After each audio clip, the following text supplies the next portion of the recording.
네, 여러분 반갑습니다. 울산 현대해상 이규헌입니다. 이규헌의 교통과보험 249화입니다.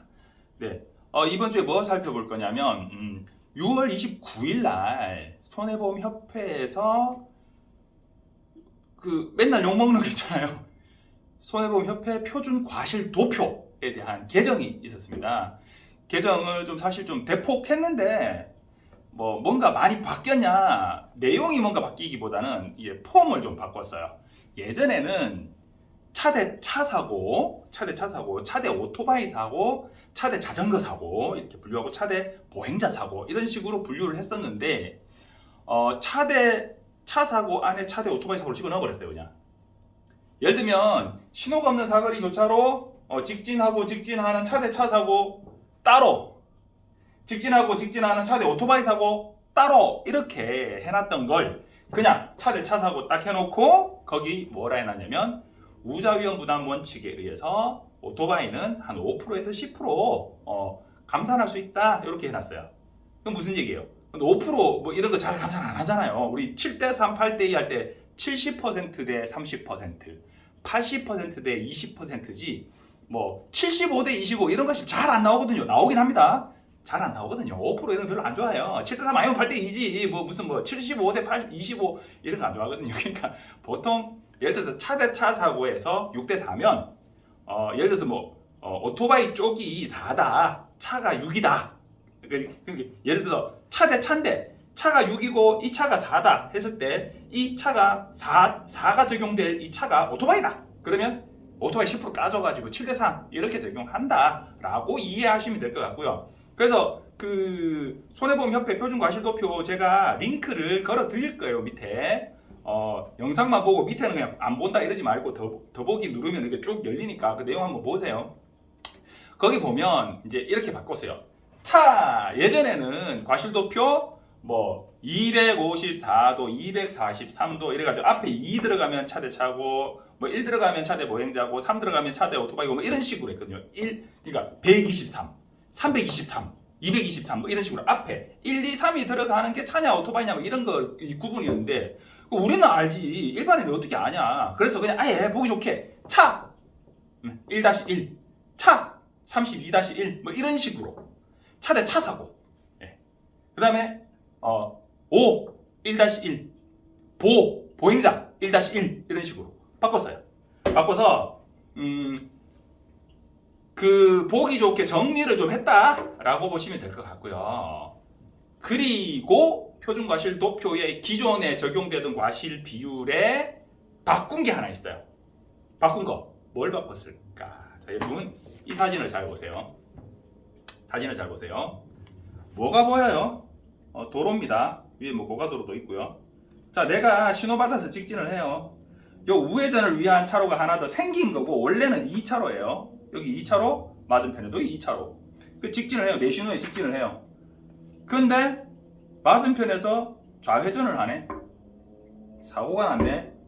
울산 중구 다운동 다운물놀이장 입구입니다. 자, 여기서 좌회전을 해요. 그러면 지금까지 보험회사에서 뭐라 했겠냐? 예전에 비보호 좌회전이 녹색 신호에 좌회전 할 수는 있지만 녹색 신호에 좌회전 하다가 녹색 신호에 직진한 차로 사고 나면 너 신호 위반 책임을 지는 거야. 이렇게 했었어요. 옛날에. 그래서 비보호 좌회전이 신호 위반이었죠. 녹색에 좌회전한 거 신호 위반이었습니다. 근데 법이 바뀌어가지고 비보호 좌회전 녹색에 좌회전 하다가 녹색에 직진하는 차하고 사고 나면 이거 신호 위반 적용 안 한다. 이렇게 됐어요. 보험회사 사람들은 정말 단순해요. 뇌가 이 꼬불꼬불 해야 되잖아요. 꼬불꼬불이 없어. 맨맨해. 그냥 생각이 없어. 네, 간단해요. 자, 중과실은 20% 가산한다. 사고가 났는데 한쪽이 중과실이에요. 그러면 너 기본과실에서 20% 가산. 끝. 자, 내가 진로 변경을 하는데 사고가 났어요. 분명히 사이드미러 보니까 쫙 멀리 차가 있어서 얼핏 보고 차가 멀리 있구나 하고 깜빡 켜고 들어갔는데 이 차가 여기가 시내도로라서 밤이라서 차가 없긴 한데 시내도로라서 60km 도로인데 이 차가 140으로 달려온 거야. 근데 내가 140으로 설마 올 거라고 생각도 못 한 거지. 그냥 진로 변경을 해야 되는데 저기 앞에서 이제 좌회전 차로로 들어가야 되니까 깜빡이를 켜고 이렇게 얼핏 보니까 저 멀리 차가 있어서 살 들어가는데 뭐가 쨍 하고 지나가요. 꽝 부딪히면서. 자, 진로 변경 기본과실 몇 대 몇인가요? 진로 변경하는 차가 70이죠. 7대 3이에요. 근데 얘가 과속이네? 중과실을 했네? 그럼 20% 가산 5대 5. 이게 보험회사의 논리예요. 근데 이게 이제 그냥 넘어가면 보험회사의 논리에서 열심히 싸워가지고 피가 터지겠지만 이 정도면 경찰 신고 되죠. 그 판결이 어떻게 나왔냐? 예전에 나온 판결이에요. 제한 속도를 무려 80km 초과했잖아요. 예전에 70km 초과한 그 사고가 있었거든요. 법원에서 뭐라고 판단을 내렸냐? 물론 교통사고의 과실은 단순히 진로 변경인데 직진차가 과속이면 그러면 네가 오히려 가해자, 이게 아니에요. 이 말이 아니에요.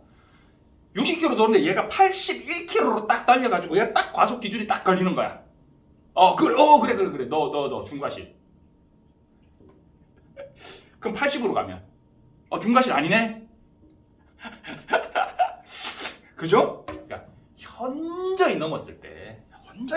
그래서 70km 초과해서 직진한 차량한테 오히려 네가 가해자 이렇게 판결을 내린 판결이 있어요. 근데 보험회사에서는 그럴 필요 없고 그냥 중과실이면 20% 가산 이렇게 보는 거예요. 근데 왜 그래 보냐? 왜 그렇게 보냐? 그냥 이건 기준일 뿐이에요. 참고의 기준. 근데 이제 보험회사 직원들이 막 이걸 무슨 그 법전인 마냥 이렇게 돼 있으니까 무조건 과실은 이거다라고 막 이렇게 들이대기도 하는데, 왜냐? 자기들 빨리 정리해야 되거든. 자, 비보호 좌회전은 8대 2다 이렇게 적용을 해요. 자, 여기서 사고가 났는데 나는 신호 보고 가고 있는데 여기서 비보호 좌회전하는 차한테 너 80%, 너 20%. 왜? 비보호 좌회전은 중과실이 아니니까. 이유가 그거밖에 없어요. 비보호 좌회전 중과실이 아니니까 비보호 좌회전 할 수 있는데 한 거야. 그러니까 제가 100%가 아니야. 이 논리예요. 근데 과실도표를 바꿨어요. 이 경우 비보호 좌회전과 사고가 나게 되면, 자 보세요. 내가 가는 쪽에 이쪽에 비보호 좌회전 표시가 있어 없어? 없죠. 자, 여기 보면 네모난 거 판때기 보여요? 네모난 판때기 요거 기둥이 가려 잘 안 보일 수도 있는데 요거 이 판때기를 보고 맞은편에 비보호 좌회전 표시가 있구나, 주의해야지. 미쳤어요. 그걸 보고 당긴다고? 그걸 보고 다닌다고? 제정신이 아니죠. 그건 못 봐. 보여도 뭔지 몰라.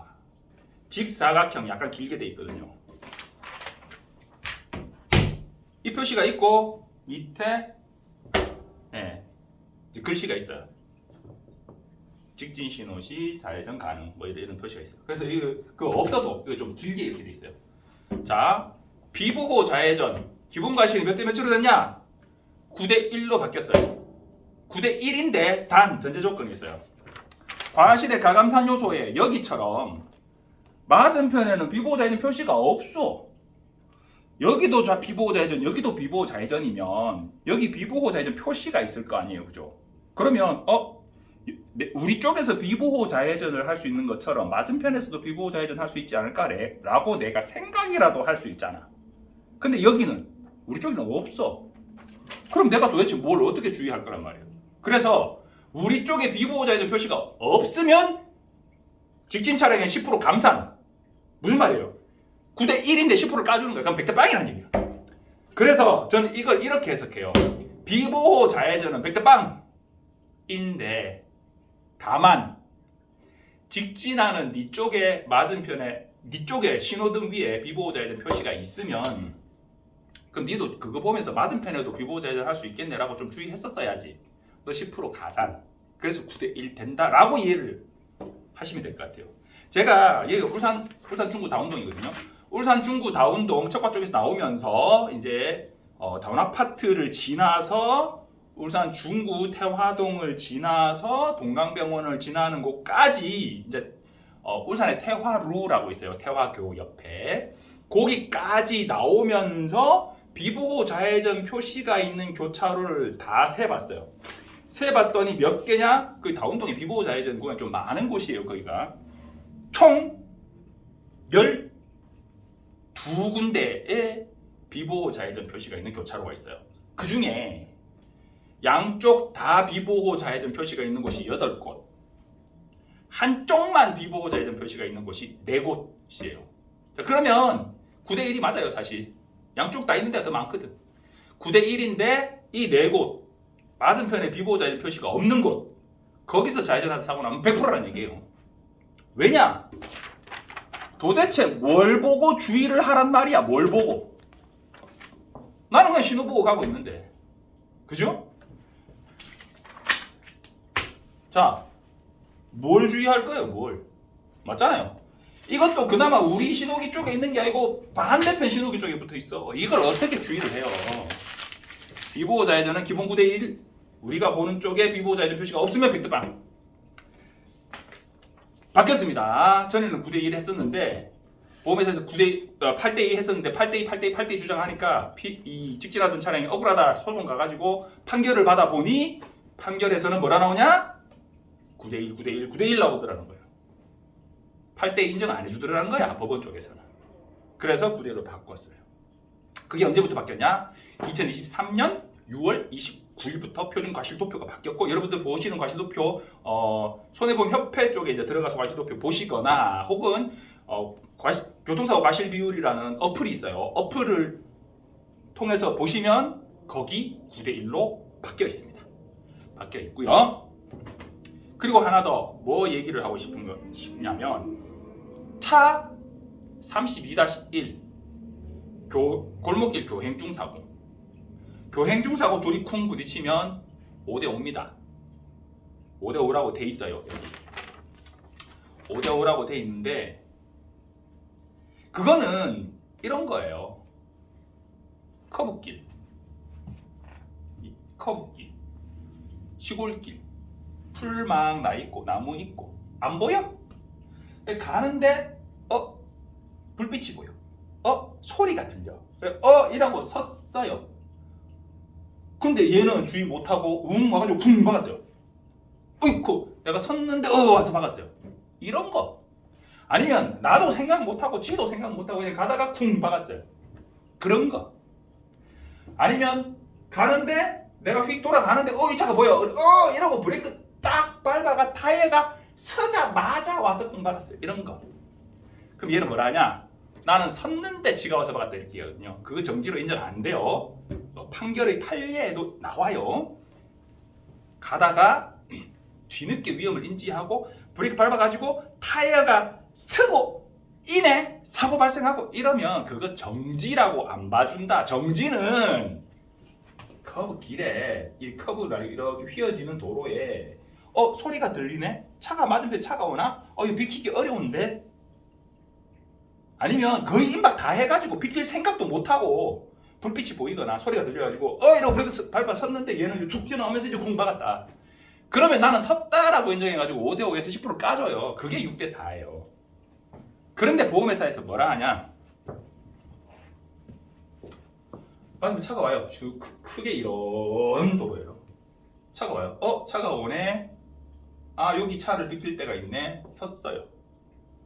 요 옆에 주차 차량이 있는데 여기 주차 차량이 없어요. 그리고 또 주차 차량이 있어요. 근데 여기 섰어요. 얘가 이렇게 지나서 가면 되는데 얘가 여기 주차 차량을 신경 쓰면서 내 지나갔다고, 지 눈에는 내가 사라졌다고 꺾어버리면서 내 뒷 휀다 범퍼 이쪽을 훅 긁은 거를 가지고 5대5인데 섰으니까 6대4. 일단 멍멍이 소리를 해요. 차 32-1에 가감 요소에 뭐라 되어 있냐면 회피하면 10% 까줘라. 비켰다. 가다가 아까처럼 섰고 와서 받고 이런 거 말고 옆으로 비켜서 서줬다. 회피했다. 10% 까줘라. 어느 정도면 회피냐? 그건 뭐 영상 보면 뻔히 보여요. 회피해줬다. 서줬다. 근데 얘가 와서 쿵 박았다. 얘가 와서 쿵 박는 기준이에요. 쿵 박는 기준. 지나가는데 분명히 지나갈 수 있는데 교행이 됐는데 그 뒤에 주차된 차량을 보면서 너무 빨리 꺾어버려가지고 나를 끌은 거, 이거 얘기가 아니라고. 그러면 그 지나가면서 끌은 차량의 현저한 과실 혹은 가상의 중앙선을 넘어와서 부딪힌 뭐 이런 것까지 적용하면 한 9대 1까지 갈 수 있어요. 근데 저는 그런 경우는 무과실로 봐야 된다고 봐요. 이 비켜준 차가 너무 어중간하게 진짜 얼토당토하게 비켜줬다 이러면은 또 모르지. 근데 확실하게 옆으로 비켜가지고 지나갈 수 있는 공간이 있는데 이 차가 운전을 미숙하게 하면서 옆으로 지나가면서 끌고 상황 같으면 그건 백대빵으로 봐야 된다라고 저는 주장하는데, 보험회사에서는 잘해봐야 8대 이렇게 얘기를 해요. 어쨌든 차 32-1 교행 중 사고에 대한 부분은 5대5라고 적용하는데, 이게 5대5다. 섰는데 옆으로 지나가면서 끌은 거, 이것까지도 5대5, 6대4 얘기를 한다. 그 와중에 옆으로 비켜가지고 이제 나도 좀 비켜줄 거라고 살살살 가는데 와서 끌고 그냥 여기도 타이어 구르고 있었네요. 5대5. 정지했으면 6대4인데 이런 멍멍이 소리를 합니다. 그 경우 어떻게 해야 되냐? 그래 알았어, 경찰 신고하고 소송 가자 하셔야 돼요. 진짜 그런 걸 받아들여가지고 호구되시면 안 돼요. 그런 거를 받아들이는 게 호구예요. 보험회사는 그럴 때 욕하는 겁니다. 네. 자, 비보호자 예전 9대1로 바뀌었다. 기본이 9대2. 자, 바뀌었다. 그리고 동시 우회전, 동시 우회전하다 사고라는 거, 옛날에는 안쪽에서 우회전하는 차를 3, 밖에서 우회전하는 차를 7 해가지고 7대3으로 봤었는데, 이제는 6대4로 바뀌었어요. 6대4로 바뀌었어요. 6대4로. 10% 더 늘었죠. 안쪽 차. 바깥 차 10% 줄여줬죠. 근데 웃기는 게 뭐냐면, 이 동시에 우회전을 하게 되면 보통은 어떻게 사고가 나냐면, 보통은 안쪽 차가 1차로 쪽으로 이렇게 좀 크게 돌면서 사고 날 확률이 높아요. 그러면 6대4잖아요. 얘가 얘의 진로를 방해하면서 사고를 났기 때문에 어떻게 되냐? 10%가 살아요. 그럼 5대5 되는 거예요. 5대5. 진로 변경은 잘 가다가 진로 변경하는 거는 7대3인데 같이 우회전하다 사고 나는 거는, 이거는 바깥에서 우회전했다고 해서 얘를 갖다가 나쁜 놈을 만드는, 이 과실은 제가 봐서 판례는 또 그렇게 나와요. 6대4 이렇게 좀 애매한 부분이 있다 라고 생각이 듭니다. 그리고 아까 그 차 맞은편 교행하는 부분에 대해서 판례를 제가 출력해놨듯이 안 갖고 있는데 빨리 끝내야 되니까 넘어갑시다. 판례에서 뭐라 했냐, 회피하고 양보까지 해가지고 정지해 있는 차에게 지나가던 차가 중대한 과실로 끌은 거, 그것까지 서 있는 차의 주의무를 물을 수는 없다. 무과실 내린 판례가 있어요. 물론 좀 옛날 거예요. 92년 판례긴 한데, 그럼 뭐 92년에는 그랬는데 지금은 아니다, 그런가요? 그건 또 아닌 것 같아요. 어쨌든 골목길에서 교행 중 사고 논란이 좀 많이 됩니다. 근데 보험회사에서는 타이어 서로 구르고 있었으면 5대5, 어느 한쪽이 섰으면 6대4 이렇게 좀 쉽게 정리하려는 경향이 있다. 그 부분 참고하시면 되고요. 이견의 교통과보험 249화였습니다. 이 좀 어둡다고 말씀들을 하셔서 제가 대화를 마련했죠. 항상 저녁에 촬영하다가 지금은 좀 그래도 해가 있는 낮이에요. 그래도 좀 어두울란가? 더워가지고 땀이 좀 많이 나는데, 여러분 7월입니다. 덥습니다. 비도 좀 많이 오고 하긴 하는데 그래도 그 와중에 많이 더워요. 더위 먹지 마시고 건강관리 잘 하시길 빕니다. 감사합니다.